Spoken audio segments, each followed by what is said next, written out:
ፋኖን በግልጽ የምናውግዝበት በምክንያት ነው። ኤርትራን ሰንደቅ ዓላማ ይዞ እንግዲህ ከኤርትራ የባንዳነትን ሀገርን አሳልፎ የመሸጥ የባሪያነትን አመላካች ጉዳይ ነው።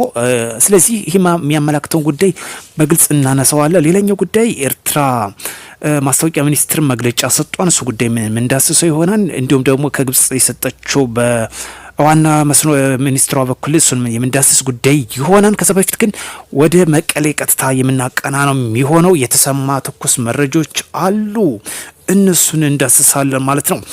ከዛ በፊት ግን እስቲ ወደ ቀዳሚ ወዳረግነው ወደ ፋኖ እብደት እንመለስና እንዳስሰው።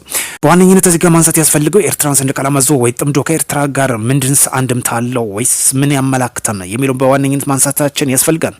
የራሳችን የባህር በር የሆነውን በግፍ የተነጠቅነውን መንግስት ባንክሮት እየሰራ ይገኛል።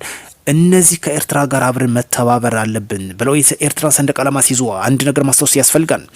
የባህር በር አያስፈልገንም፣ ሀሳብ አያስፈልገንም፣ ወደብ አያስፈልገንም፣ ብቻ አንቺ ኤርትራ የኛን ግዢ የሚል የባህርነትና የባሪያነት አመላካች ጉዳይ ነው። ይሄ ከባዳና ከባዳ በላይ እጅግ የሚያሳፍር አንገት የሚያስደፋ ጉዳይ ነው። በጣም በጣም የሚያሳዝን ነው።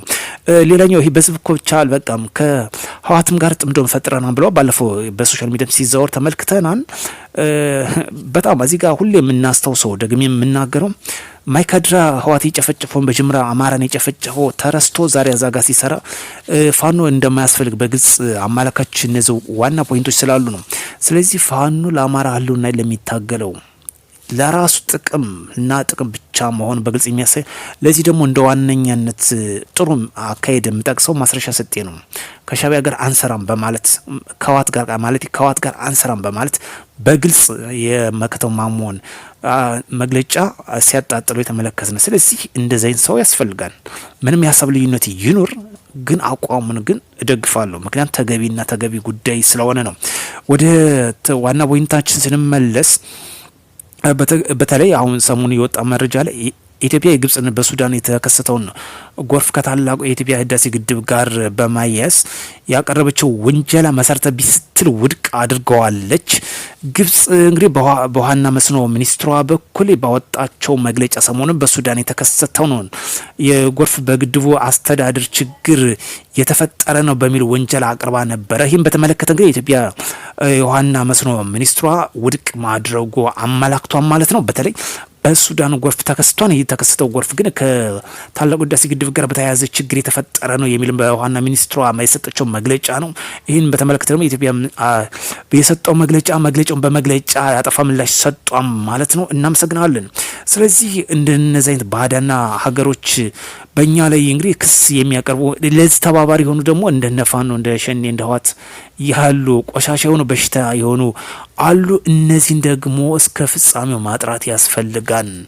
ለዛ ነው እንግዲህ አያስፈልጉንም። እነዚህ ጽንፍ ይዘው የሚታገሉት ለግብጽ እንደሆነ በግልጽ የሚያመላክት ጉዳይ ስለሆነ ነው። በትግራይ እንግዲህ እየተናፈሰ የወጣ የሚገኝ ብዙ በርካታ መረጃዎች አሉ። ህወሓት እንግዲህ ስብሰባ በመቀሌ ላይ ሸጉጦ ይገኛል።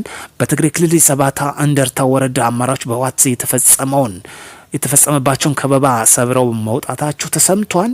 አመራሮቹ ከህወሓት የተሰጠ በተባለ ትእዛዝ በአርሚ 22 ጥብቅ ቁጥጥር ስር ከነበሩበት ሁኔታ አምልጠው ነጻ ማውጣታቸው በመውጣት ወደ ነጻ መሬት በመሄድ ወይም ደግሞ ቲፒኤፍ የተባለውን ኃይል መቀላቀላቸው ተነግሯል ማለት ነው። በቁጥር በርከት ያሉ የአካባቢው ታጣቂዎችን ይዘው መቀላቀላቸው ነው የተነገረው ማለት ነው። እጅግ በጣም የሚገርም ሁኔታ ነው።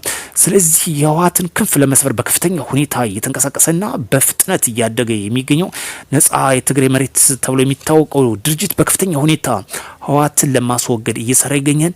ነገር ግን ቢሆንም ህወሓት አሁን መቀሌ ላይ ሸጉጦ እየመከረ እየዘከረ ይገኛል።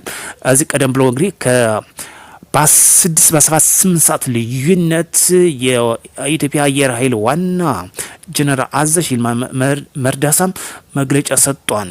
ይህን ቡድን አሳልፋችሁ እንዲሰጡ መንግስት እርምጃ እንደሚወስድና ጥቂት ሰዓታት ጊዜያት እንደቀረቱ መግለጫ እንደሰጠ አስታውሻችሁ ነበር። ስለዚህ ህወሓት መፈጸሚያው ቅርብ እየሆነ የመጣበት ሁኔታ እየተመለከትን ይገኛል ማለት ነው። ሰላም ለሀገራችን ያድርግ። ቆሻሻ የሆነው በብሔርም የሚነግዱ እንደነዚህ አይነቶችን እንግዲህ ቀልብ ይስጣቸው እንላለን።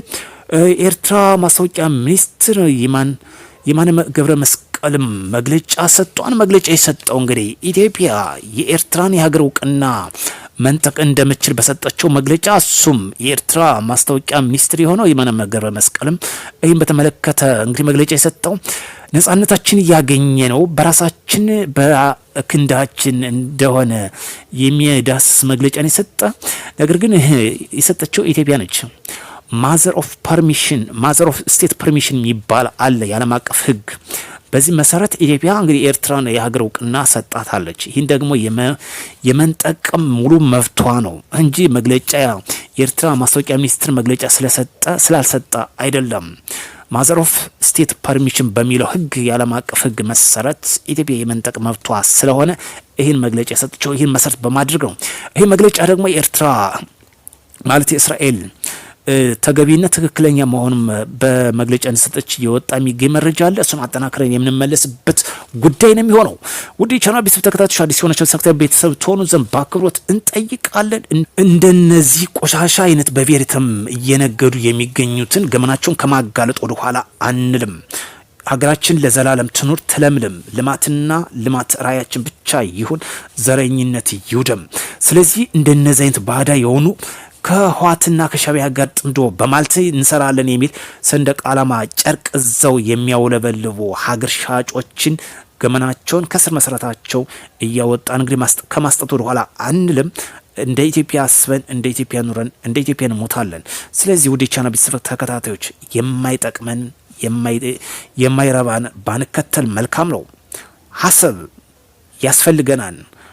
ፋኖ ባጭሩ አያስፈልግንም እያለ ነው። የኤርትራን ባንዲራ ያዘበት አስፈልገንም ላንተ ታገላለሁ እያለ እኮ ነው።